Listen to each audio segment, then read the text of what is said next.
House to Home, presented by RE/MAX Diamond Realty.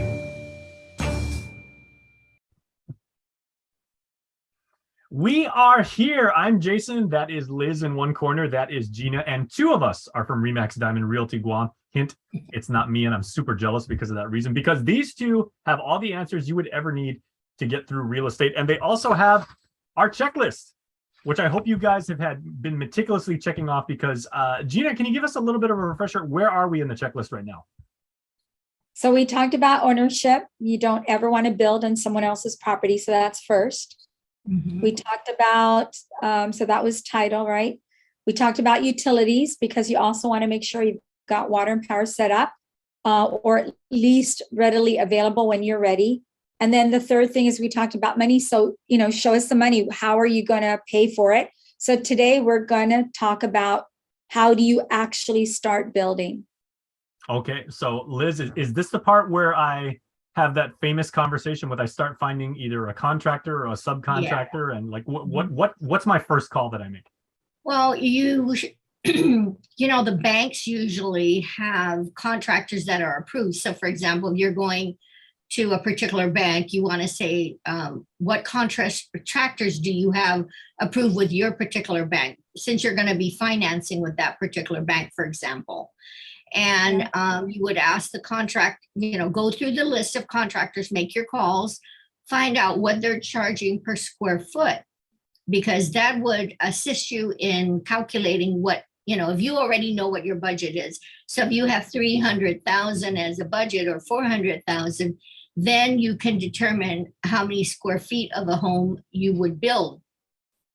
And what would that give you? Would that give you a 2-bedroom, a 3-bedroom?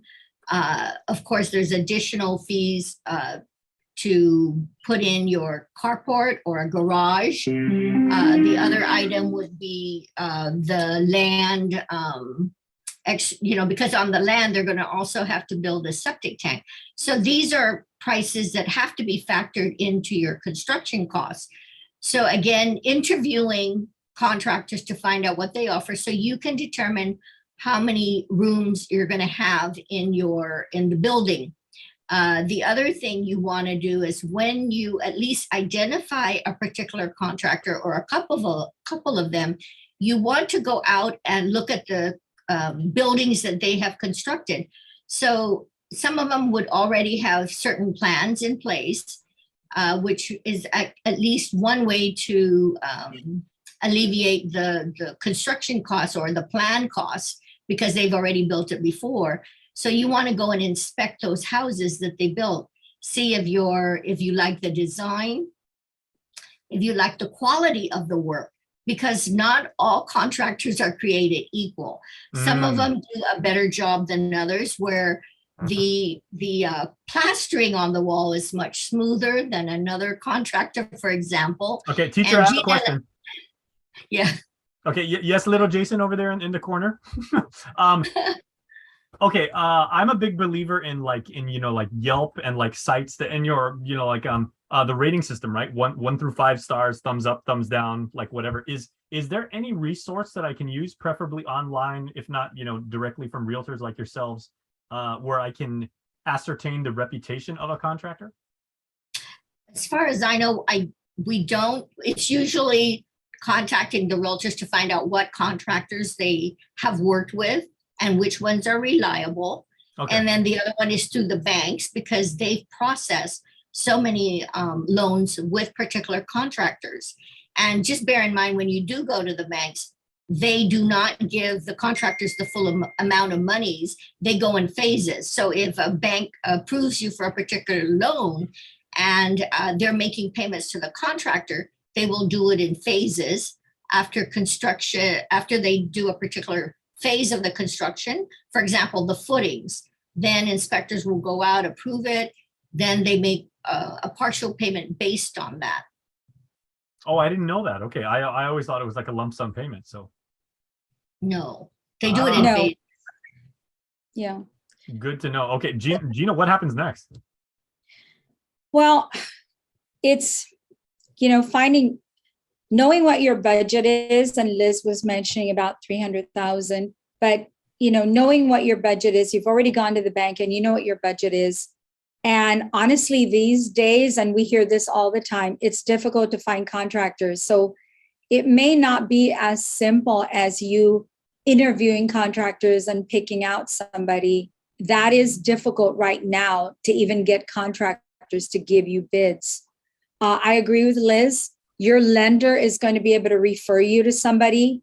And the best way to find somebody you want to work with is right now, there is no Yelp. I mean, you can't look it up on Yelp. You can't look it up on what are the other, I mean, I've seen people advertising on Facebook, but really those are paid ads. Yeah. I would say word of mouth. If your lender is promoting a certain contractor, not promoting, but recommending, saying, go ahead and use this person, bear in mind that the lenders don't pay for anything if the work was not well done. And so I would go with somebody my lender is going to recommend to me. And then the other thing is, like my youngest son, when he was building, I went to a contractor that actually has worked with Liz a lot. And other people I knew. So he was well recommended. So I contacted him and I said, hey, here's our budget. My son's interested in building. And he looked at the budget and he said, I'm sorry. This is below, this is my threshold.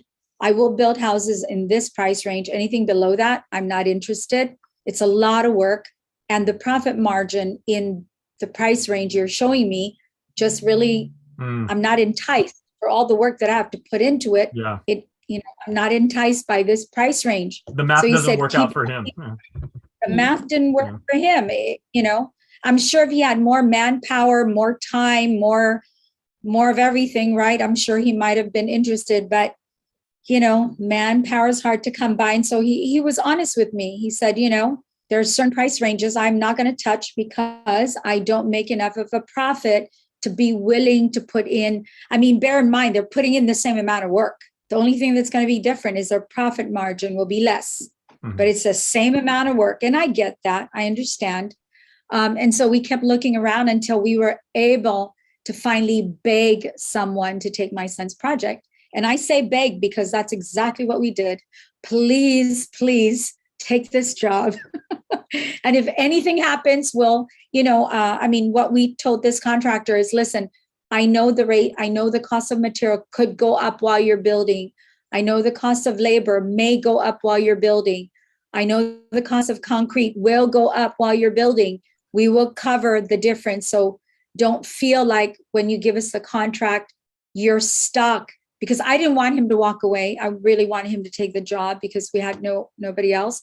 And so we committed that we will cover the differences. So in this market, and it ended up like, the reason we're sharing this information is we see that if you have land and you can figure out how to build, you will actually save a lot of money for you're saving yourself money. Your monthly payment will be so much easier for you to manage. So that's a little bonus box you just gave us for the checklist and everything. It helps if you know how to negotiate a little bit, if you can kind of wheel and deal. Yeah, and in some cases, we just built a house in Barragata. And what we did is we told the contractor, please build, like Gina says, you have to really coax them into building for you. And then you tell them, well, I'll take care of buying, let's say, the plumbing, certain items for the construction. So you really have to negotiate what works for them, that you buy the extra items that he will install. So there are different ways to work with a contractor, but everything has to be in writing. We've had situations where contractors would build, and verbally they'll say, we'll do A, B, C, D. And by the time you're done, they say, well, it's not in the contract. So we want to emphasize that it is important, whatever arrangement or agreement that you have is in writing, so that there's no room for any doubt or any problems at the end when you look at the product and you say, hey, I'm missing this. And the contractor will say, well, look at your contract. So You got to make sure everything is documented. I believe that's why they call it legally binding. Yeah. Okay, Yeah. so at this point, can I start building? Yeah.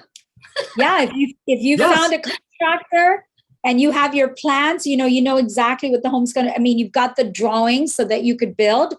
I would say get your permit. So that's next week's episode. Let's talk about what do you need to get your permit.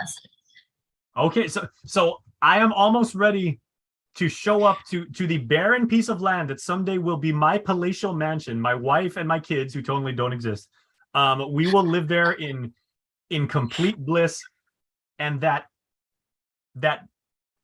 limestone and Jigo red dirt is soon going to have the first drops of concrete be poured into it, and we are now on the precipice of building my dream home. Yep, that's next. Okay. So latest item on your checklist, everybody. Make sure you figure out get your money, get your title, get your utilities, and now make sure you get a contractor. So stay tuned next week. The other thing I want to bring up is when you do get a contractor, to prepare the plans does take time, and you cannot go to the bank to get your loan without your building plans. So just bear in mind, building plans take a while. There is a planning process. So I would say probably a 3-month window or 3 to 4 month window to get your plans together. Yeah. In order to take it to the bank. Without it, the bank won't help you. Okay, so let's make that maybe our parting shot, right? So there's a lot of organization and a lot of plans, as you said, Liz, and a lot of paperwork that's got to be filed and gotten in order and everything like that. But when it comes to actually putting a house together and going through this process, and it is a process, you're in charge of your stress. You got all your ducks in a row and everything like that. Hopefully it should be smooth sailing, right? That's right. We're building a duplex in fairly soon, and we have a architect working on the plans. I think we're on our 3rd or 4th month while they're planning and designing. So it does take time. Okay.